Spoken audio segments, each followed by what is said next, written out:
فقلت أحكي معكم عن سورة الإنسان.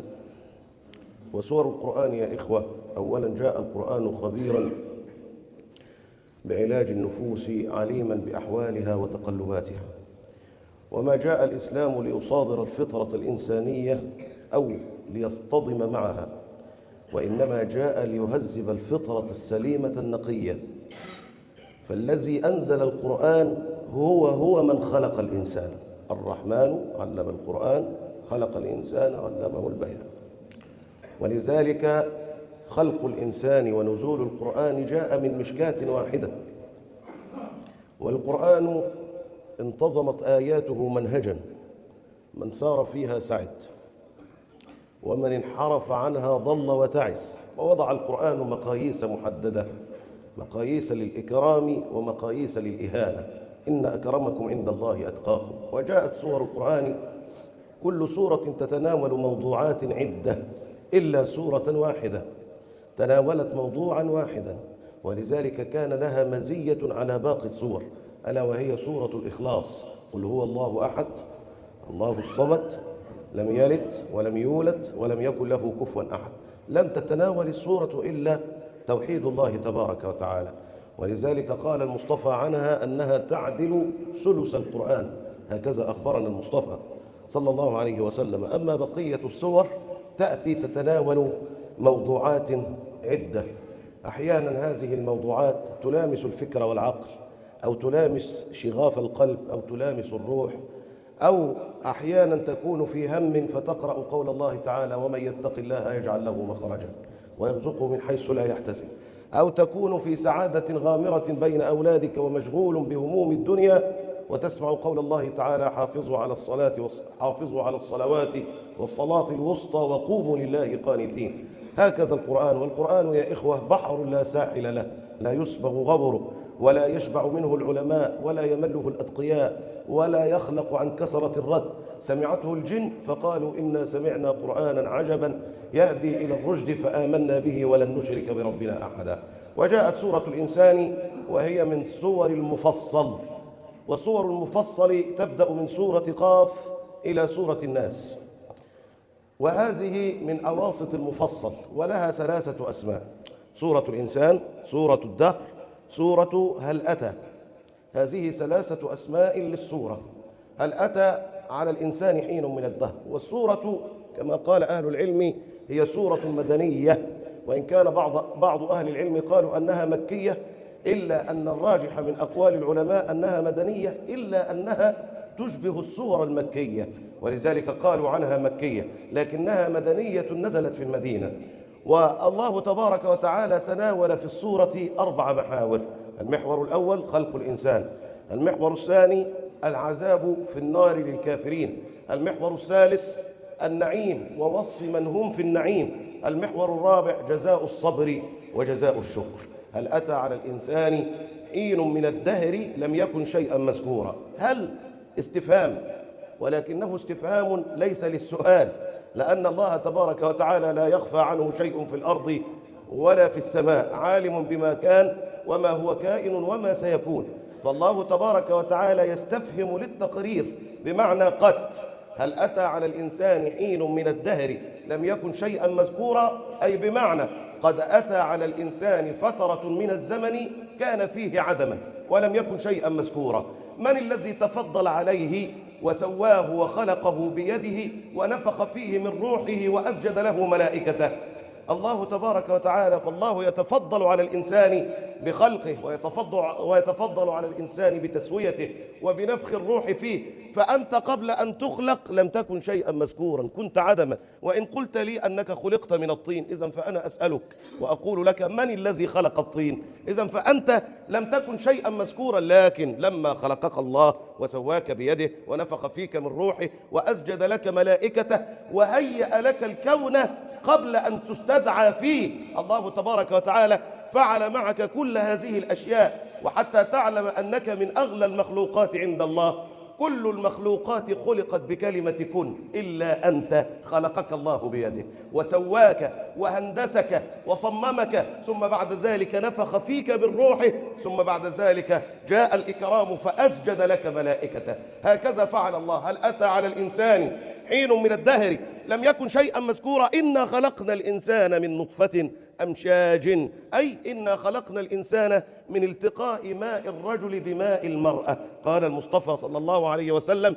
إذا التقى ماء الرجل بماء المرأة فإن على ماء الرجل ماء المرأة أذكر بإذن الله، وإن على ماء المرأة ماء الرجل آنس بإذن الله. إذن فأنت قد خلقت من نطف مختلطة، من نطفة، المشيج هو الشيء المختلط يا إخوة. إذن فالله تبارك وتعالى خلقك من نطفة مختلطة بين ماء الرجل وماء المرأة، وقالوا أن ماء الرجل للعظم والعصب، أما ماء المرأة للحم والدم. نعم أيها الإخوة الأحباب، إنا خلقنا الإنسان من نطفة أمشاج. ولما خلقته يا رب؟ وهذا هو السؤال. لما استدعيته في هذه الدنيا؟ لما استدعيته في هذه الحياة؟ قال الله تبارك وتعالى: نبتليه، فالدنيا من بدايتها إلى نهايتها ما هي إلا ابتلاء يا إخوة. إياك أن تتصور أو تتوهم أن الغنى إكرام من الله، بل إن الغنى ما هو إلا ابتلاء. الغنى ابتلاء، والفقر ابتلاء، المرض ابتلاء، والعافية ابتلاء، الولد والزوجة ابتلاء، وعدمهما أيضا ابتلاء. أنت ما خلقت في هذه الدنيا لتسعد ولا لترتاح أبدا، بل أنت خلقت في هذه الدنيا لتبتلى. فالدنيا من بدايتها إلى نهايتها ما هي إلا بلاء وابتلاء. يقول تعالى: فأما الإنسان إذا ما ابتلاه ربه فأكرمه ونعمه فيقول ربي أكرمن. ده منطقنا احنا، لكن منطق ربنا غير. ده منطقنا لما الواحد ربنا سبحانه وتعالى يوسع عليه بعد فقر، يقول لك ده أنا ربنا أكرمني ووسع علي. مين اللي قال لك إنه أكرمك؟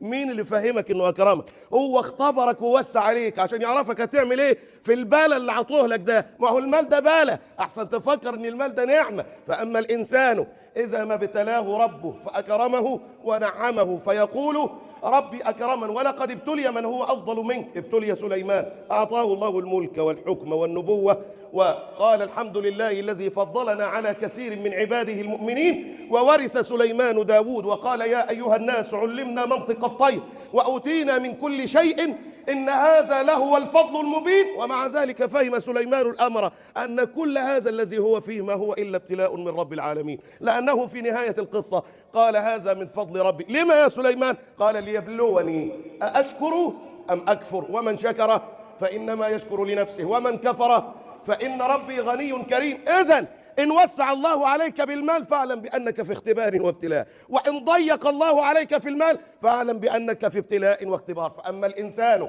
إذا ما ابتلاه ربه فأكرمه أي بالمال ونعمه أي بالعافية فيقول ربي أكرمن. ولما يكرمك؟ هل لك على الله حق؟ هل لك على الله جميل؟ هل لك عليه معروف حتى يكرمك؟ يا أخي سعة المال ما هي إلا ابتلاء. السعة والضيق بيد الله وحده، الغنى والفقر بيد الله وحده، اليسر والعسر بيد الله وحده. الغنى إن وجد لا يدل على إكرام، والفقر إن وجد لا يدل على هوان. ولذلك قالها الله في الحديث القدسي: إني ما أكرمت عبدي لكرامته علي، ولا أهنت عبدي لهوانه علي، وما أكرمت عندما وسعت، وما أهنت عندما ضيقت، ولكن أكرم من أكرم بطاعتي، وأهين من أهين بمعصيتي. إذن فالمكرم عند الله من؟ المستقيم. طيب والمهان عند الله من؟ المنحرف العاصي. إذن فمقياس الكرامة والهوان عند الله مشروط بالطاعة والمعصية. يقول تبارك وتعالى: إنا خلقنا الإنسان من نطفة أمشاج نبتليه. طب ولما هو هيبتلينا في الدنيا، والدنيا من بدايتها لنهايتها ما هي إلا ابتلاء، طب رب سبحانه وتعالى يسيبنا كده؟ يسيبنا عمي؟ يسيبنا صم مش فاهمين أي حاجة؟ لا يا أخي، أبت رحمة الله ذلك. فقال بعدها: فجعلناه سميعا بصيرا. نعم، أعطاك الأدوات التي تستقبل بها هذا الابتلاء حتى تميز وتفهم وتدرك أن الحياة ما جعلت لمستقرك، وإنما جعلت لك ابتلاء. الحياة الحقيقية في الجنة يا إخوة، الحياة الحقيقية هناك. وما الحياة الدنيا إلا لهو ولعب، وإن الدار الآخرة لهي الحيوان لو كانوا يعلمون. أي لهي الحياة الحقيقية لو كانوا يعلمون. أيتركك الله تائها ضالا لا تعرف طريقك أبت رحمة الله ذلك. فقال بعدها إنا هديناه السبيل، أي إنا قد أنرنا له الطريق، إما شاكرا وإما كفورا، إما أن يشكر وإما أن يكفر. نعم، ألم تر إلى الفلك التي تجري في البحر بنعمة الله ليريكم من آياته، إن في ذلك لآيات لكل صبار شكور. فلما غشيهم موج كالظلل دعوا الله مخلصين فلما نجاهم إلى البر فمنهم مقتصد وما يجحد بآياتنا إلا كل ختار كفور. أنار له الطريق، أعطانا العقل حتى نميز أن الدنيا ما جعلت إلا للاختبار والابتلاء. يقول تبارك وتعالى لقد خلقنا الإنسان في كبد. ولذلك لما سئل أحمد بن حنبل فقيل له متى يجد العبد الراحة؟ فقال عند أول قدم يضعها في الجنة. نعم أيها الإخوة الأحباب، الدنيا ليست مكانا للراحة، الدنيا ليست مكانا للسعادة، وإنما الدنيا جعلت كلنا في لجنة اختبار، وسيعلم المرء مصيره ونجاحه أم رسوبه حين تأتيه سكرات الموت. إن الذين قالوا ربنا الله ثم استقاموا تتنزل عليهم الملائكة. طب بتتنزل ليه؟ عشان تقول له عن النتيجة بتاعته ألا تخافوا ولا تحزنوا وأبشروا بالجنة التي كنتم توعدون نحن أولياؤكم في الحياة الدنيا وفي الآخرة. مبروك عليك انت نجحت في الاختبار بتاع الدنيا، مبروك عليك انت بقيت من أهل الجنة.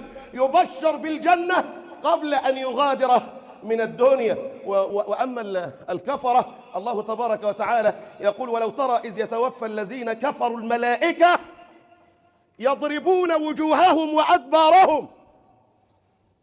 الملائكة يضربون، هذا ساعة السكرة يا إخوة، الملائكة يضربون وجوههم وأدبارهم وذوقوا عذاب الحريق ذلك بما قدمت أيديكم وأن الله ليس بظلام للعبيد. إنا هديناه السبيل إما شاكرا وإما كفورا. إنا أعتدنا للكافرين سلاسل وأغلالا وسعيرا. طب ليه الترتيب ده؟ وبعدين ما السلاسل هي الأغلال؟ ليه ربنا يقول سلاسل وبعد كده يقول أغلال؟ سبحان الله العلي العظيم. إنا جعلنا في أعناقهم أغلالا فهي إلى الأذقان فهم مقمحون. يقول لك لا، صل على الحبيب. ده كل حرف في القرآن يا أخوانا يعشق مكانه، ده كل كلمة في القرآن يحملها ملك في السماء. تتكلموا إزاي؟ إنا أعتدنا للكافرين سلاسل. السلاسل للأرجل، تربط بها الأرجل، تقيد بها الأرجل. والأغلال للأيدي، تقيد من وراء الأعناق هكذا. إذن فالسلاسل الملائكة تقيد بها الكافر أولا، ثم بعد ذلك تربط يديه وتقيدها بالأغلال، فإذا ربطت قدمه وربطت يداه قذف به في النار. إنا أعتدنا للكافرين سلاسل وأغلالا وسعيرا. ثم بعد ذلك لم يتكلم الله عن العذاب بشيء بعدها. قال إن الأبرار، نسأل الله أن يجعلنا منهم، إن الأبرار يشربون من كأس كان مزاجها كافورا. الله لخص في العذاب لكنه سيفصل في النعيم. نقول ذلك في الخطبة الثانية. أقول قولي هذا وأستغفر الله لي كما أمر، وأصلي وأسلم على هذا النبي المعتبر صلاة وسلاما متلازمين إلى يوم الدين. وارض اللهم عن الصحابة والتابعين ومن تبعهم بإحسان إلى يوم الدين. وبعد جماعة المؤمنين، إن الأبرار يشربون من كأس كان مزاجها كافورا. الأبرار جمع بر، وبار جمعها بررة. إذا لما أقول أنا بر ر بس يبقى جمعها إيه؟ أبرار. أنا لو قلت رب جمعها إيه؟ أرباب. طب لو قلت بر جمعها إيه؟ أبرار. طب لو قلت بار ألف ر يبقى جمعها إيه؟ بررة. كما قال المصطفى صلى الله عليه وسلم الذي يقرأ القرآن وهو ماهر به مع السفرة الكرام البررة. لكن هنا قال لك إيه؟ إن الأبرار أي إن الصالحين إن المحسنين يشربون من كأس. وطالما جاب سيرة الكأس يبقى تعرف إن الكوب المملوء خمرا. طالما الكوب يتملى خمرا يبقى اسمه إيه عند العرب؟ اسمه كأس. إذا ملئ الكوب خمرا اسمه إيه؟ اسمه كأس.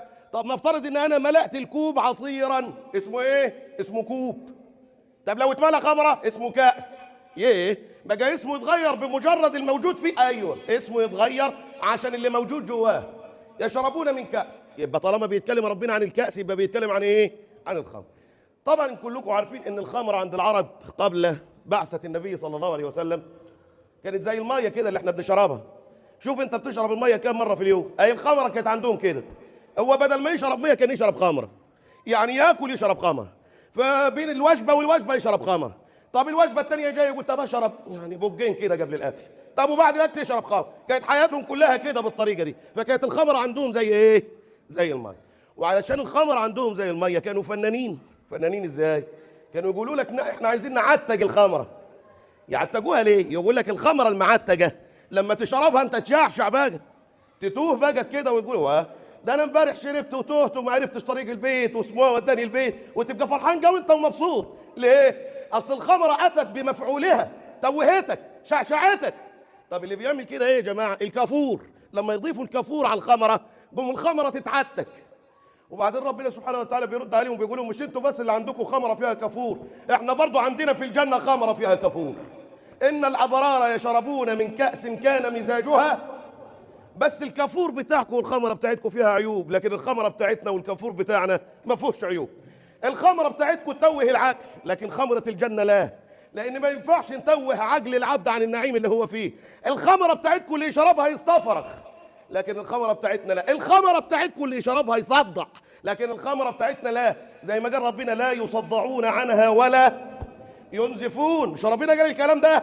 طيب انتوا ضفتوا الكافور. الكافور طعمه وحش، طعمه مر، لكن كافور الجنه ما اطيبه، بدليل ان الله قال بعدها عينا يشرب بها عباد الله. ولذلك من ارتباط العرب بموضوع شرب الخمر ده، الخمر ما اتحرمش مره واحده، وكلكم عارفين الحكايه دي. الخمر اتحرم بايه؟ بالتدريج. يعني ايه؟ يعني خطوه خطوه. يعني في الاول يسالونك عن الخمر والميسر قل فيهما اسم كبير ومنافع للناس.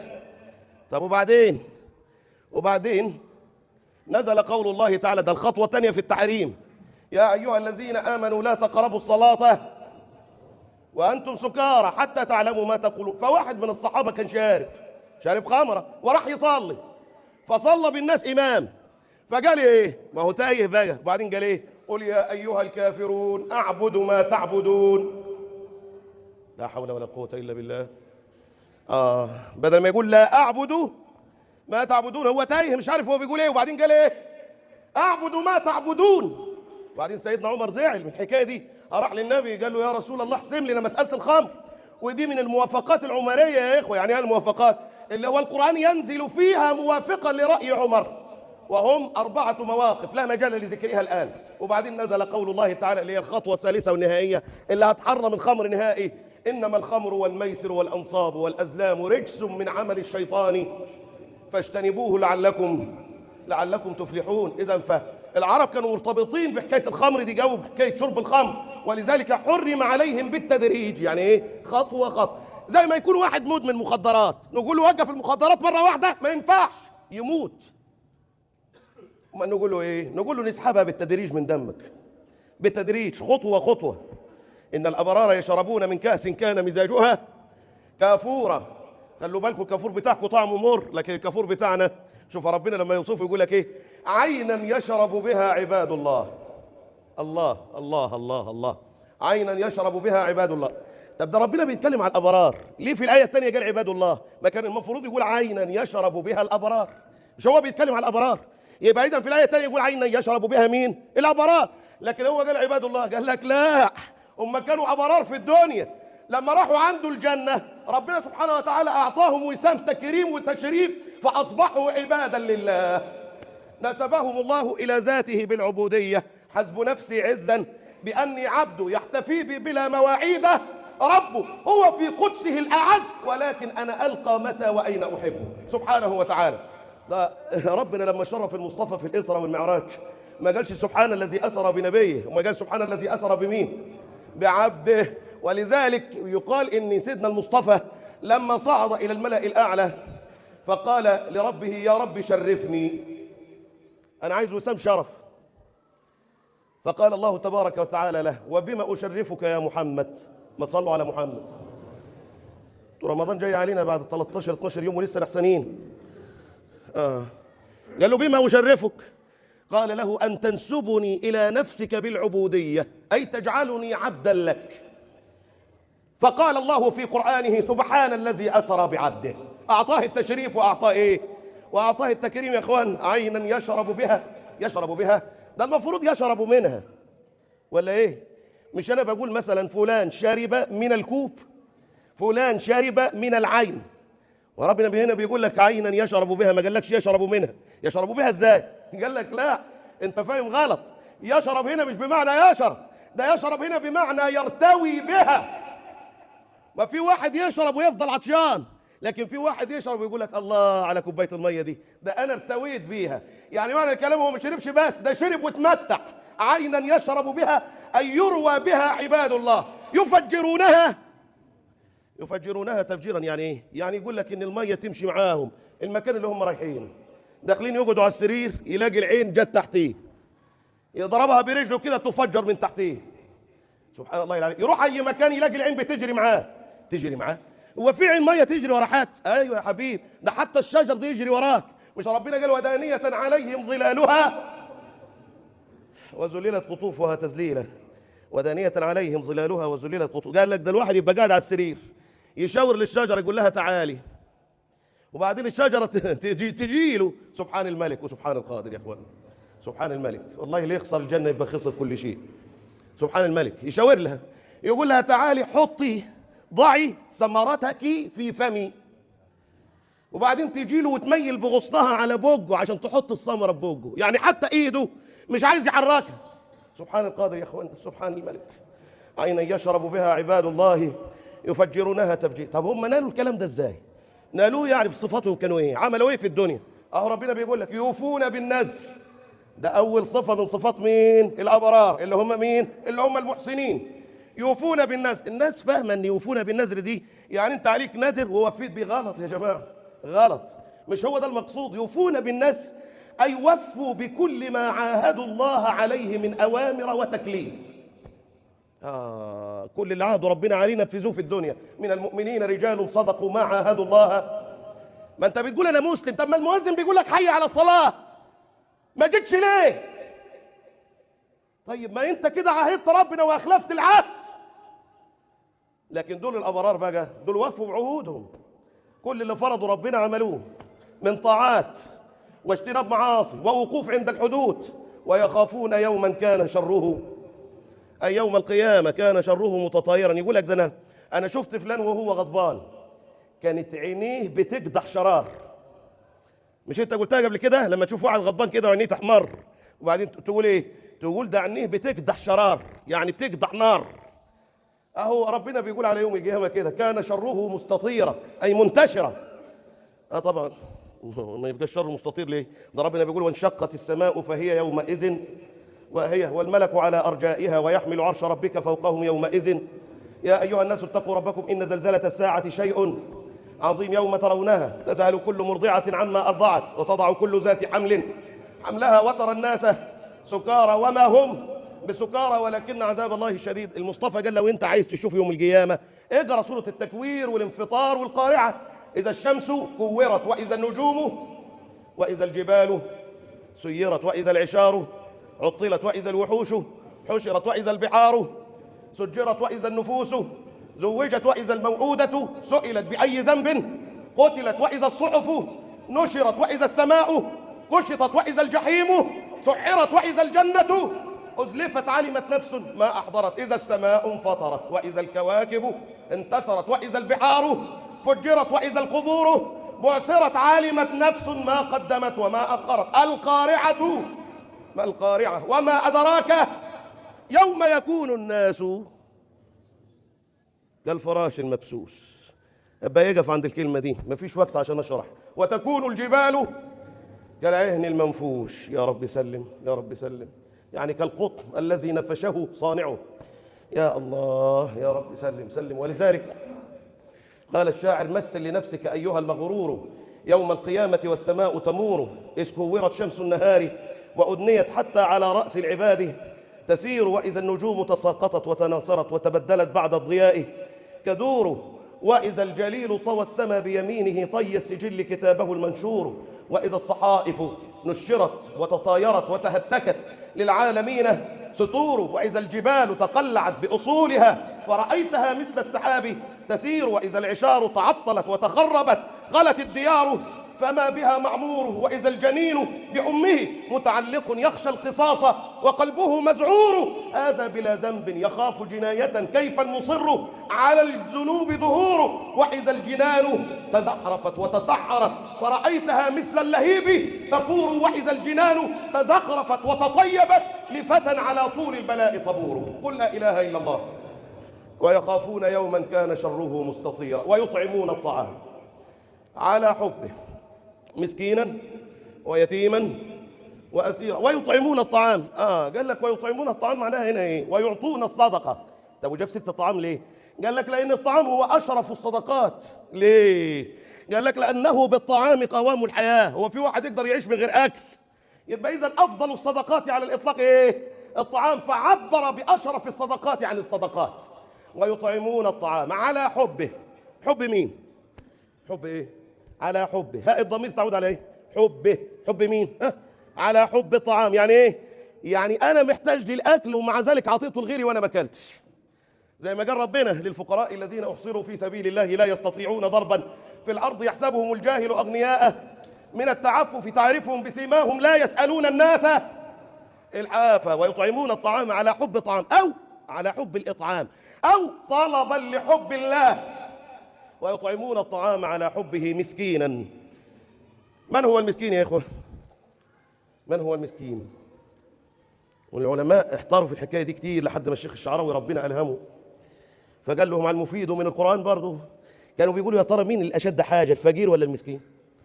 الفقير ولا مين اللي محتاج أكتر من التاني؟ قال لك لا، الفقير ده ما عندوش حاجة أبدا خالص. يا مولاي كما خلقتني، يبقى دي الأشد. قال لك لكن المسكين عنده، بس اللي عنده ما يكفوش، بدليل ان ربنا قال ايه؟ واما السفينه فكانت لمساكين. يبقى كان عندهم سفينه ولا ما عندهمش؟ بس السفينه مش مكفيه معيشهم. فكانت لمساكين يعملون في البحر فاردت ان اعيبها وكان وراءهم ملك ياخذ كل سفينه غصب. لكن بعض اهل العلم قالوا في فرق ثاني بين المسكين والفقير. ايه هو؟ يقول لك الفقير يسال، يروح يقول لك اديني ده انا حياتي تعبان، لكن المسكين ما يسالش. المسكين صحيح هو محتاج لكن ما يسألش حد أبدا، عفيف يعني متعفف. ولذلك قال المصطفى ما تصلوا عليه وأهل الجنة ثلاثة. اللي هيدخل الجنة ثلاث أصناف: رجل ذو سلطان مقسط موفق، يعني حاكم عادل، ورجل رفيق رحيم القلب بكل ذي قربى ومسلم. طب والثالث يا رسول الله؟ ما تصلوا عليه، ولا مش عايزين تعرفوا الثالث؟ طولنا. ورجل عفيف متعفف ذو عيال، عنده عيال كتير والرزق بتاعه مش مكفيه وتعبان في حياته، ويعني حياته مش تمام، ومع ذلك ما يمدش ايده لحد ابدا. وهو ده الفرق بين مين؟ بين الفقير والمسكين. ولذلك لما كان واحد معتكف في المسجد مع ابن عباس رضي الله عنه، وبعدين واحد كده دخل المسجد قاصد الراجل اللي مع ابن عباس ده عشان هيقضي له حاجه يعني. فطبعا الراجل قال له لا ده انا معتكف مش هطلع بره الجامع. وبعدين ابن عباس قال له روح معاه. قال له روح معاه وسيب الاعتكاف، ابوظ الاعتكاف. قال له اعتكاف ايه؟ قال له اني سمعت صاحب هذا القبر، لانهم كانوا في مسجد المصطفى، ما تصلوا على المصطفى يبقى صاحب القبر جنبهم ولا لا؟ قال له فاني سمعت صاحب هذا القبر يقول من مشى مع اخيه في حاجه أحب إلى الله من أن يعتكف في مسجده شهرا. شفتوا يا جماعة فضل قضاء الحاجة؟ فضل مسكينا ويتيما. اليتيم من هو اليتيم؟ هو الصغير الذي فقد أباه ولم يبلغ مبلغ الرجال، يعني صغير ما بلغش مبلغ الرجال، واللي كان بيجيب له المال ويوكله ويشربه مات. لكن الرزاق الرزاق هو الله يا إخوة. أيوة، ويتيما. مصطفى قال ابغوني في ضعفائكم فهل ترزقون وتنصرون إلا بضعفائكم. ده كلام ده خطير يا جماعة لو كنتوا انتوا فاهمينه. هو المصطفى بيقول ايه؟ ما تصلي عليه. هو بيقول فهل ترزقون، يعني احنا مش ما يجي لنا الرزق من عند ربنا ولا يجي لنا النصر من عند ربنا إلا بوجود الضعفاء اللي وسطينا دول. طب الضعفاء احنا عارفينهم؟ لا ما نعرفهمش، مخفيين وسطينا. ولذلك قالها المصطفى رب أشعث أغبر ذي طمرين لو أقسم على الله لأبره. وقيل إن الله أخفى ثلاثا في ثلاث، أخفى ثلاثا في ثلاث: أخفى رضاه في طاعته فلا تحقرن من الطاعة شيئا فربما فيها رضاه، وأخفى غضبه في معصيته فلا تحقرن من المعصية شيئا فربما فيها سخطه، وأخفى أولياءه في خلقه فلا تحقرن أحدا من الخلق فربما يكون وليا. المسألة بقت ممكن تلاقي واحد لابس بتاع مقطعة كده ومالوش عبرة، لو قال لك سلام عليكم انت مش هترد عليه. ده حالنا وده واقعنا، انت مش هترد عليه. ده بتاع ايه ده حتى ما ينفعش يقول عليه بني ادم. ومع ذلك عند الله ايه؟ عند الله ايه يا جماعه؟ مكرم عند الله، له شأن اخر. ذلك حكي ان الشيخ الدرديري رحمه الله عليه، وكان شيخا للجامع الازهر في الخلافه العثمانيه. كان الشيخ الدرديري، وهو ده اللي انا هختم بيه، كان الشيخ الدرديري كانوا الولاه والسلاطين يخافوا منه. ليه؟ لان الشيخ الدرديري ده كان يقول الحق ولا يخاف في الله لومة لائم، لدرجه ان احد الولاه دخل عليه المسجد الازهر، وبعدين لما دخل لقى الشيخ الدرديري قاعد ومدد رجليه، فاتغاظ منه، وكان والي يعني لسه جديد. فما يقول للوزير بتاعه: مين ده؟ قال له: ده الشيخ الدرديري. والشيخ الدرديري كان فقيه مالكي وكان له مع الله حال. الراجل مسدود على العمود وقاعد مدد رجليه، والوالي اللي هو السلطان دخل عليه، فضل على القعده بتاعته ما غيرهاش. الوالي جاي جديد ما يعرفوش، فقال له: راجل جنزوح ليه كده؟ مش انا الوالي وانا السلطان ادخل عليه الجامع مش يقوم ليه؟ لو اي حد فينا هيعمل ايه؟ ده يتكهرب مش يقوم، يتكهرب. صح ولا ايه؟ اي والله يتكهرب. انت داخل عليك الحاكم الرئيس، وبعدين ده ما غيرش القعده بتاعته، فضل مدد رجليه زي ما هو. فلما يقول الوزير بتاعه: هو الراجل ده ايه؟ قال له: ده اكبر عالم في مصر. قال له: خلي بالك. قال له: ايوه. قال له: هو راجل مخبول شويه، ضعيف العقل. قال له: لكن شاطر في العلم. شاطر في ايه؟ في العلم. فالسلطان قال للوزير: ايه؟ طب خد الفلوس دي في صره كده دنانير من ذهب، قول له وديها له، قول له ان السلطان باعت لك دول هديه. فالوزير خد صره الدنانير راح للشيخ الدرديري وهو قاعد، فقال له: الوالي باعت لك دول هديه. فقال له: يا اخي اسمعوا الكلام يا اخوه، وحدوا الله. والله كلام يهوز الاوصال، بس اللي يسمع ويعقل. اي والله. وبعدين قال له: ايه؟ يقبل منه الفلوس؟ يقبل منه هديه؟ قال له: يا اخي من يمد رجليه لا يمكن له ان يمد يديه. اللي يمد رجله ما يمدش ايده. صحيح ولا ايه؟ لا يمكن له ان يمد. وكان السلاطين يخافوا منه، كان بيقول لك لما توفر الضرائب على الشعب كان هو يروح للحاكم ويقول له: الغي الضرائب، يلغيها في الحال. ما تعرفش هو عمل له ايه؟ يلغيها في الحال. ده كان حال الشيخ الدرديري. الشيخ الدرديري كان مره بيدي درس علم للناس، فطبعا هو بيدي درس علم دخل واحد هبيل عليه الجامع، فلما دخل عليه الجامع عمل صوته بتاع، فقال له: اطلع بره. ليه قال له اطلع بره؟ هيبوظ عليه الدرس. وهو في حديث عن المصطفى، وهو كان صحيح عند الشيخ الدرديري في المذهب بتاعه: جنبوا مساجدكم الاطفال والمجانين. الاطفال اللي هم تحت سن 7 سنين، ليه؟ مفيش وعي، مش قادرين يبقى عندهم وعي ان ده دور عباده، ما ينفعش فيه الزيطه والكلام والصوت العالي. ولذلك المصطفى قال: علموا اولادكم الصلاه لايه؟ من اول 7 سنين تعلموا، ليه؟ بدا الوعي عنده. فقال للهابيل: اطلع بره. فطلع. جاء تاني يوم يدي درس علم، دخل عليه الهابيل ده، فقال له: اطلع بره. فطلع. جاء ثالث يوم نام الشيخ الدرديري فراى رسول الله في المنام، فقال له الهابيل: اللي ما يدخل عليك ده. قال له: ايوه. قال له: ما تزعطوش تاني. قام الشيخ الدرديري من المنام، فجاله الهابيل بعد ما شاف ايه؟ بعد ما شاف الرؤيا، فدخل عليه. فالشيخ الدرديري قال: طب يا ربي انا دلوقتي عندي حديث صحيح وعندي رؤيه، بس الرؤيه دي تخصني انا، يبقى الحديث عندي اصح من الرؤيه. اول ما يقول لي نفسه كده، فقال: يبقى طلعه بره. فراح قال للهابيل: اطلع بره. فالهابيل رد عليه قال له: مش قال لك الليله دي ما تزعطوش تاني؟ ويطعمون الطعام على حبه مسكينا ويتيما. نكمل ما تبقى ان شاء الله في الخطبه القادمه. انا طولت عليكم وانا اسف، ولكن يمكن هي نفحات رمضان وبركات رمضان اللي هي تحل علينا، وبركات شعبان. نسال الله تبارك وتعالى ان يجعل هذا الشهر شهر خير وبركه على المسلمين، شهر نصر ويمن على المسلمين.